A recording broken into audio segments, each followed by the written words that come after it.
Over the past few years, there have been a handful of high-profile cryptocurrency hacks. In this guide, we'll talk about 5 hacks that deeply shook the crypto world. Remember, our intention is not to scare you. We want to educate and help people understand why these attacks happened, and what we can learn going forward. Blockchain technology only gets stronger when the community can understand and learn from past vulnerabilities.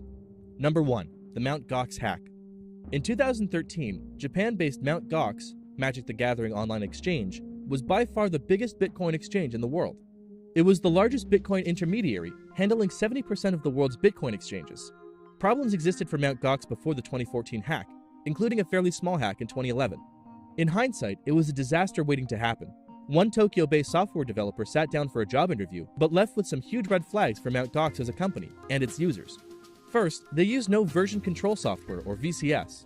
A VCS enables you to keep track of all changes made in the codebase. One key aspect of a VCS is that it allows you to roll back any code changes to a previous version. Beyond this, it has a lot of helpful tools for managing large coding teams, something responsible software developers would be sure to use. Another point was that for several years, Mt. Gox, the largest Bitcoin exchange platform in the world, didn't have a testing policy. Mt. Gox was working with hundreds of millions of dollars in crypto assets, and they were deploying untested code to handle and transfer those assets. The only thing that could possibly be considered a testing policy was that the CEO of the company manually approved every piece of code before deployment. Not only is this an extremely ineffective way of testing code, but it creates a huge bottleneck for developers. Highlighting these issues brings us nicely to the $473 million hack. On February 7, 2014, the company stopped all Bitcoin withdrawals to look through the system and see why they were experiencing transaction delays. During their check, they realized that they had been subjected to a transaction malleability attack. Essentially, this means that someone was able to tamper with the transaction data before it was dedicated to the blockchain. Even if the changes were noticed after the fact, nothing can be done after it's dedicated because the blockchain is immutable. The attacker was able to overwrite transactions so that they appeared not to be confirmed when they actually were.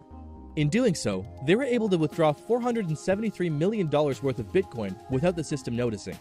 The timing of the Mt. Gox attack was very unfortunate. Bitcoin was slowly getting mainstream exposure, and people feared that the attack could set back faith in the system by at least 4 to 5 years. The value of Bitcoin fell drastically, but ultimately recovered. Mt. Gox declared bankruptcy shortly after. Number 2. The DAO hack. Now that we've covered the biggest attack that rocked Bitcoin, let's cover the largest attack that Ethereum has ever faced. This attack was so severe, it ended up creating an entirely new currency. The Decentralized Autonomous Organization, aka the DAO, was a complex smart contract that was going to revolutionize Ethereum forever. It was basically going to be a decentralized venture capital fund that would fund the creation of dApps made on Ethereum. If you wanted to have say in the way the dApps would get funded, then you had to buy DAO tokens for a certain amount of Ether. After dApps got a stamp of approval from the DAO's curators, they were voted on by the token holders. If the proposal got 20% approval, then they received the required funds to begin development.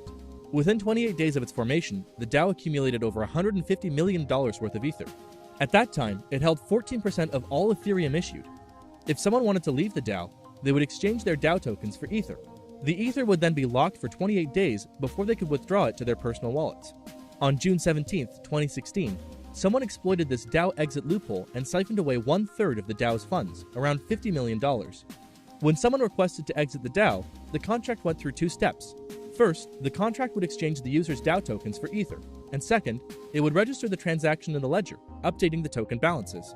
The hacker made a recursive function in their request, so instead of functioning as intended, the contract would take the DAO tokens from the attacker and give them the Ether requested. Instead of moving on to step 2, the recursive function reset the code, meaning that even more Ether would be paid out to the attacker for the same tokens that had already been paid for. This went on until $50 million worth of Ether was taken, and general pandemonium ensued in the Ethereum community. It was eventually decided that a hard fork was the best solution, reverting the chain to before the hack, meaning people had their funds returned and the code was fixed. Many people disagreed with this method of solving the problem, so they stayed on the original Ethereum chain. This is what spawned the creation of Ethereum and Ethereum Classic. Ethereum Classic is the chain on which the DAO hack happened, and Ethereum is the chain that forked away the attack. Number 3. The Bitfinex hack. The second biggest attack on the Bitcoin network was suffered by Hong Kong-based cryptocurrency exchange platform Bitfinex. 120,000 Bitcoin, $72 million at the time, was stolen. Bitfinex wanted to provide their users better security for their funds. To do so, they partnered with BitGo to provide their users with multi-signature wallets. Multi-signature wallets require a certain number of the keys linked to the wallet to sign off on any transactions. So instead of one single transaction sign-off, there would be at least 2 checks. Ironically, this security measure opened the door to the hackers.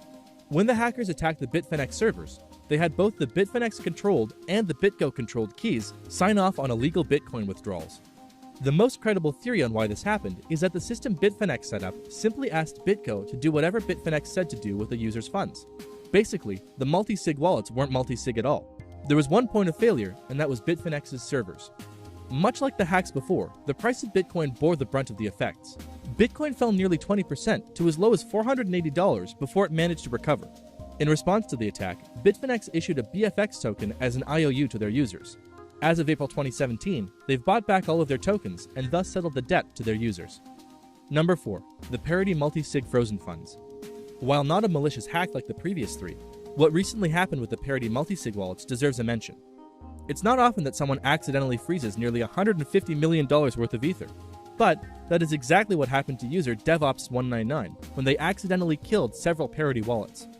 Parity employed a code library smart contract for their multi-sig wallets, meaning all multi-sig wallets reference one code library for all of their functionality.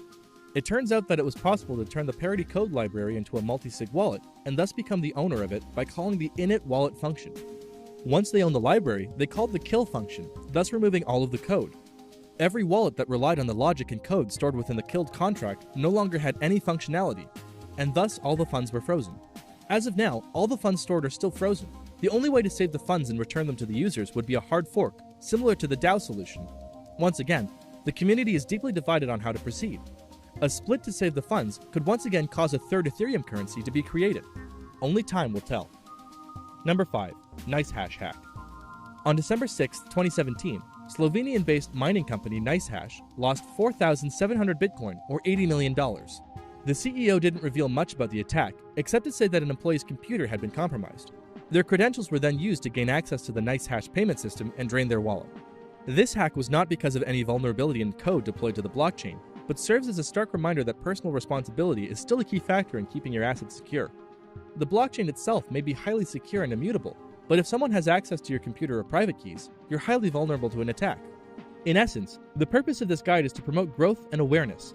By being educated about attacks, the community and the individuals in it can protect themselves and grow stronger.